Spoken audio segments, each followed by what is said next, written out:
You probably have heard of paper trading, but do you know that most people are doing it wrongly and it ends up being a waste of time? As a new trader, does it make sense to start off with paper trading, and what is the correct way to do it?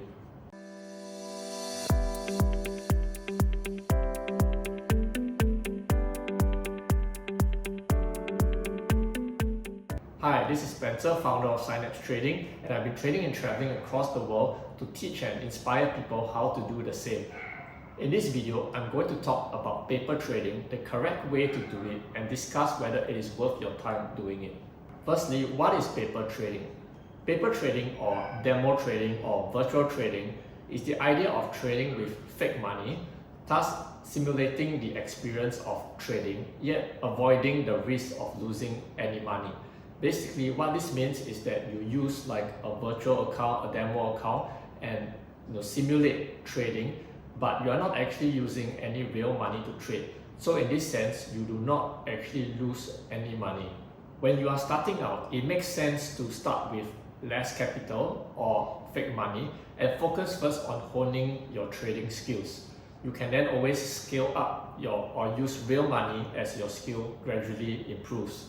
This makes sense because for new traders, most of the mistakes are made when you are starting out, and so the idea is for you to minimize the cost of those initial mistakes by using fake money. So this can be a good idea for the first 10 to 20 trades, where you just want to get an idea of how to execute the trades and the process of managing those trades. However, the main problem with paper trading is that you cannot learn any real trading psychology if you just do paper trading. Because if you recall that mindset or trading psychology is a major factor in trading success.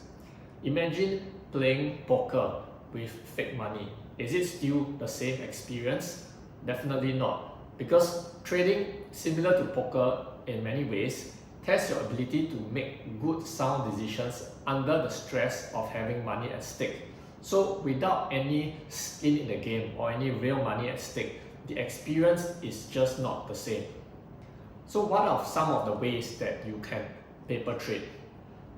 Now the easiest way is to simply use pen and paper or an Excel spreadsheet to record your trades. So for example, if you are browsing the charts and you spot a good opportunity, you just decide like, okay, I'm going to buy at this price, and you record down the trade, and then as the price progresses, you can record down whether you made a winning trade or the price that you exit. So this is a more manual way of recording your trades. But now with a lot of software available in the market, such as like TradingView, or if you are using any brokerage platforms, they usually provide you with a demo trading account. So this allows you to trade on the products that are available on the platform, where you can buy and sell the products using a fake demo account, and all the transactions will be recorded. So it's easy for you to refer back to all the transactions and trades that you have made.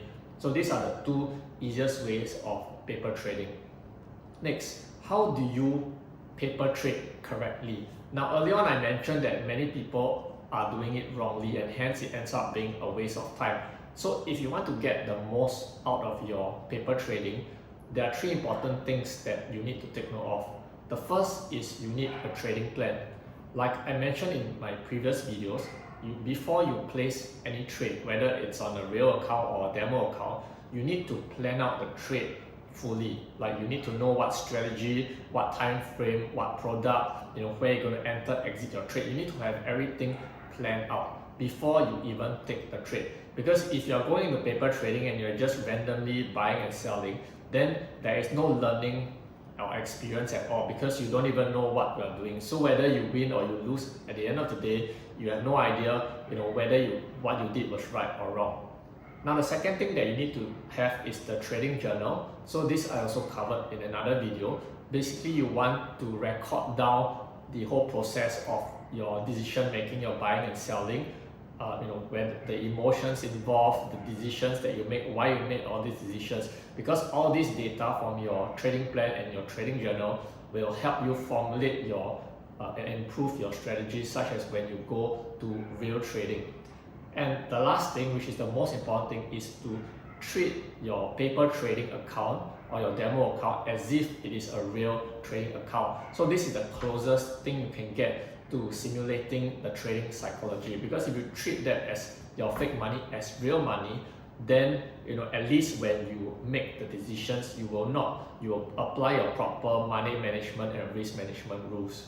So what are the pros and cons of paper trading? Some of the pros: firstly, there is no risk involved because you are using fake money, right, on a demo account. So even if you make a lot of beginner mistakes, for example, you accidentally key in the wrong orders, or you press the wrong buttons, it doesn't matter because you can then reset your account and do it properly this time. So in a way, it's a cost-free way of learning and making mistakes.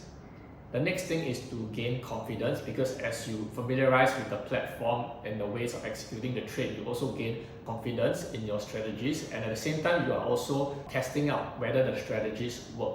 After paper trading for a period of time, you find that actually making good profits, it means that your trading strategy probably should work in the real market as well. Now the third point is that in a way is also forward testing your trading strategy, because after deciding what the strategy is in your trading plan, you are now testing it forwards, right, as opposed to back testing. Now what are the cons of paper trading? Now the most obvious one, like I mentioned before, is that there is no skin in the game. So it is hard to learn trading psychology when real money is not involved. The next risk is overconfidence, because you might think that you are doing very well on paper trading, but when it comes to the real money, and this is something that I noticed when I was trading at the hedge funds, and a lot of people, they do well when it's demo account or the paper trading phase, but when it comes to real money, they somehow lose that confidence, or they become too overconfident, and thus they tend to blow their accounts. So this is something that you need to take note of. The next point is slippage and commissions.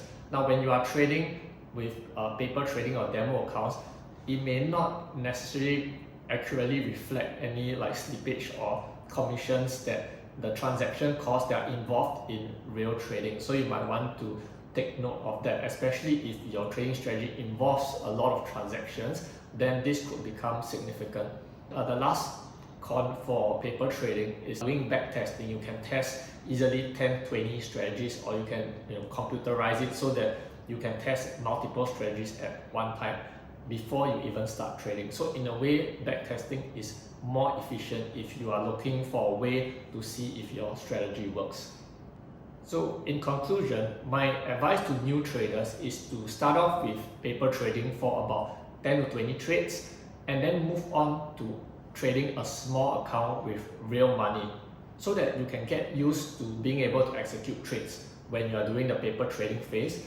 But eventually, when you move on to the real account, then you can see how your trading psychology is like when there's real money at stake. So it doesn't matter how small you start with, as long as it is real money, then you can slowly scale up and gain confidence trading real money.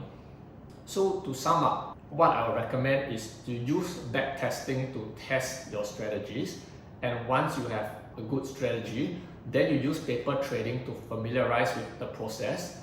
And after that, once you are familiar with the process, then you move on to real trading to train your trading psychology. So that is the whole flow and the process of progression in trading. So now that I've shared the correct way to do paper trading, do you still think paper trading is useful, and have you tried it out yourself? Let me know in the comments below. If you have enjoyed this video, please don't forget to like and subscribe, and to click the bell notification for future updates. That's it for this video, and I'll see you in the next one.